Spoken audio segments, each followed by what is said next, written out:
Hello बच्चों, आइए प्रश्न को देखते हैं। यदि परवल है y की घात 2 बराबर में 4ax तथा x स्क्वायर बराबर में 4by बिंदु P जहां पे इसके निर्देशांक है x1, y1 पर लंबवत प्रतिच्छेद करे, जहां पे x1 और y1 दोनों का मान 0 के बराबर नहीं है, तो इनके बीच में संबंध क्या होगा? चार विकल्पों में जो सही संबंध होगा या सही विकल्प होगा उसका चयन करना है।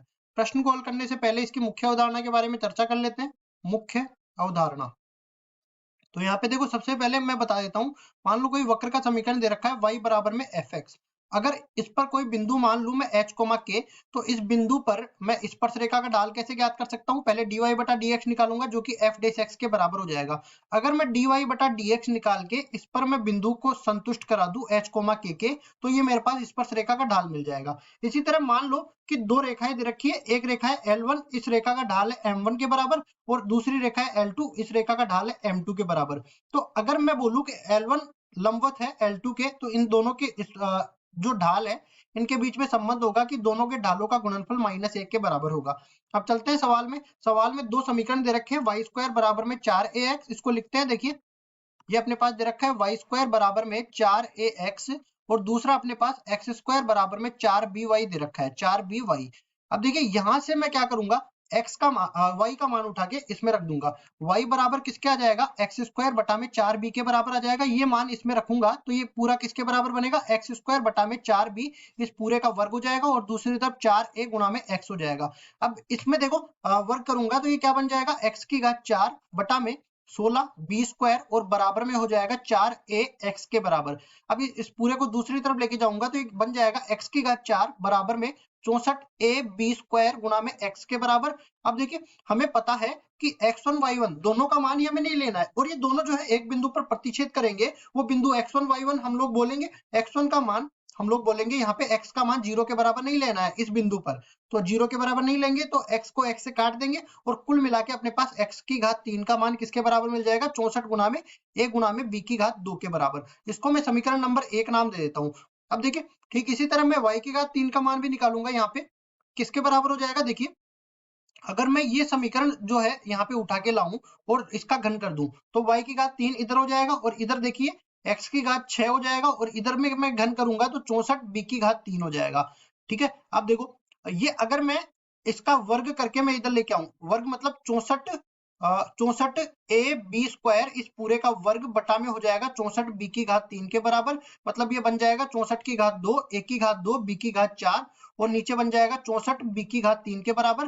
कुल मिला के y की घात 3 किसके बराबर आ जाएगी? 64 से 64 कट गया तो 64 बच गया, और ये यहाँ पे a स्क्वायर बच गया, यहाँ पे b बच गया। इसको मैं समीकरण नंबर 2 नाम दे दूंगा।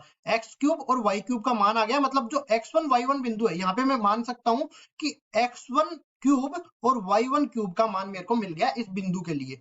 तो देखिए, हम लोग आगे बढ़ते हैं, और अब क्या करेंगे, दोनों समीकरणों को फिर से उठा के लाएंगे। y स्क्वायर बराबर में 4ax दे रखा है ना, y स्क्वायर बराबर में 4ax, तो इसके लिए ढाल निकालेंगे। तो ये क्या बन जाएगा? दोनों तरफ अवकलन करेंगे, 2y बनेगा, तो y को बाहर ले लेते हैं। 2y dy बटा dx बराबर में हो जाएगा 4a के, तो dy बटा dx किसके बराबर हो जाएगा? ये बराबर हो जाएगा 2a बटा में y के। अब देखिए, मैं बिंदु यहाँ पे रख देता हूँ, कौन सा वाला?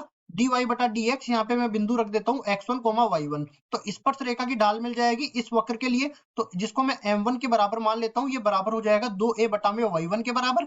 इसी तरह दूसरा वक्र दे रखा है x स्क्वायर बराबर में 4by के बराबर। दोनों तरफ अवकलन करेंगे, 2x बराबर में 4b dy बटा dx के बराबर ये बन जाएगा। मतलब ये पूरा, अगर मैं dy बटा dx का मान निकालना चाहूं तो ये मिल जाएगा x बटा में 2b के बराबर। और इसमें अगर मैं बिंदु रख दूं, कौन सा? dy बटा dx में x1, y1 बिंदु में रख दूं, तो मेरे पास इस पर स्पर्श रेखा की ढाल मिल जाएगी।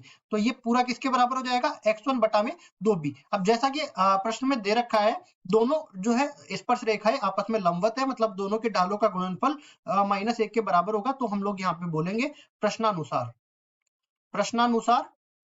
m1 गुणा में m2 जो है -1 के बराबर होगा। m1 का मान 2a बटा में y1 के बराबर है, और m2 का मान x1 बटा में 2b बराबर में -1 के बराबर है। अब देखो, आगे बढ़ते हैं हम लोग, और x1 बटा में y1 का मान निकाल लेंगे। x1 बटा में y1 का मान किसके बराबर हो जाएगा? ये बराबर हो जाएगा माइनस में b बटा में a के बराबर।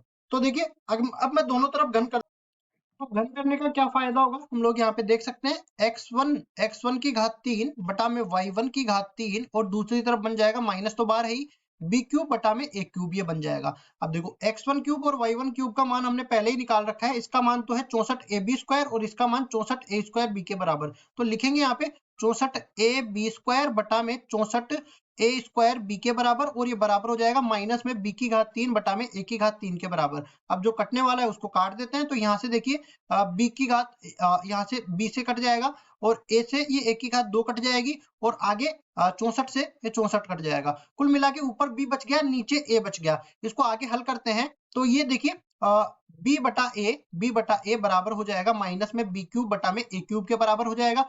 अब इसको देखो या तो काट दो यहाँ से, देखिए एक की घात एक से एक की घात 3 कटेगा तो 2 घात बच जाएगी, बी की घात 1 से बी की घात 3 कटेगी तो 2 घात बच जाएगी। मतलब कि माइनस में बी स्क्वायर बटा में ए स्क्वायर का मान प्लस एक बराबर में 1 के बराबर बन गया। तो इस पूरे को हम लोग क्या लिख सकते हैं, ए स्क्वायर और माइनस में बी स्क्वायर, और ये इधर आएगा तो ए स्क्वायर प्लस बी स्क्वायर बराबर हो जाएगा 0 के। ठीक है, तो क्या दो वर्ग संख्याओं का योग 0 के बराबर हो सकता है? नहीं हो सकता, क्योंकि हम लोग जानते हैं कि कोई भी संख्या हो x बिलोंग्स टू r, कोई भी वास्तविक संख्या हो, अगर इसका वर्ग करेंगे तो ये हमेशा 0 या 0 से बड़ा होगा, 0 या 0 से बड़ा होगा। और देखिए कोई भी y हम लोग मान लेते हैं वास्तविक संख्या से है और इसका वर्ग करेंगे तो ये 0 या 0 से बड़ा होगा, दोनों का योग कर देंगे तो x square plus y square, ये 0 या 0 से बड़ा होगा। लेकिन अगर ये 0 के बराबर हो जाए तो इसका मतलब यह है कि x का मान भी 0 के बराबर हो और y का मान भी 0 के बराबर हो। लेकिन अगर मान लो कि a का मान और b का मान दोनों का मान 0 के बराबर हो गया तो x स्क्वायर बराबर y 0 और y स्क्वायर बराबर में 0, मतलब कि ये अपने पास स्पर्श रेखाओं के मतलब रेखाओं के समीकरण बन जाएंगे, ना कि परवलय के समीकरण बन जाएंगे। तो मैं बोल सकता हूँ कि ना तो a का मान 0 हो सकता है ना ही b का मान 0 हो सकता है। अगर ऐसा है तो a square plus b square का मान भी 0 के बराबर नहीं हो सकता, मतलब ये तो गलत हो गया। तो ये गलत क्यों हुआ वो भी मैं बता देता हूँ। देखो पहली चीज तो यहाँ पे जो विकल्प दे रखे हैं इनमें किसी में भी a और b के बीच में कोई संबंध नहीं मिलेगा, तो ये भी गलत, ये भी गलत और ये भी गलत। विकल्प नंबर डी बिल्कुल सही उत्तर हो जाएगा। अब ये क्यों हुआ वो मैं बता देता हूँ। यहाँ पे देखो मान लो कि इन दोनों के परवलों के मैं यहाँ पे वक्र बना देता हूँ। पहला वाई स्क्वायर बराबर 4ax, तो ये x अक्ष की तरफ झुकेगा, इस तरफ से ये अपने पास परवलय बन गया। दूसरा एक्स स्क्वायर बराबर 4by, तो इस तरह से अपने पास परवलय बन गया। ठीक है जी। अब इन दोनों परवलयों को देखते हुए हम लोग कह सकते हैं कि ये दोनों दो बिंदुओं पर तो प्रतिच्छेद करेंगे। ये वाला बिंदु तो 0 0 हो गया, और मान लो ये दूसरा वाला बिंदु P बोल रहा है जिसके निर्देशांक x1 y1 इसमें दे रखे हैं। लेकिन दो बिंदुओं पर प्रतिच्छेद करने के बाद इसने बोला है कि स्पर्श रेखा लंबवत होगी। तो हम लोग जानते हैं यहाँ पे 0 0 पर जो स्पर्श रेखा होगी वो क्रम में से अपने पास क्रमागत ये x अक्ष और y अक्ष को प्रदर्शित करती है जो एक दूसरे के लंबवत है। लेकिन यहाँ पे कोई भी स्पर्श रेखा आएगी ना तो वो एक दूसरे के लंबवत नहीं बनने वाली है, ये एक दूसरे के लंबवत कभी नहीं बनेगी। तो मैं कहूंगा कि इस बिंदु पर रेखाएं जब लंबवत ही नहीं होगी तो इस बिंदु में जो निर्देशांक है उनमें संबंध कहाँ से मिलेगा मेरे को। तो ये जो है बिल्कुल गलत हो गया। मतलब इसका उत्तर तो ये होना चाहिए कि इस बिंदु पर कभी लंबवत रेखाएं प्रतिच्छेद करेगी ही नहीं। और यहाँ पे देखो विकल्पों के अनुसार देखना था, इनमें से कोई नहीं, ये अपना विकल्प हो जाएगा और इसी तरह अपना ये उत्तर हो गया। आशा करता हूँ ये सवाल आपको समझ में आया होगा। धन्यवाद।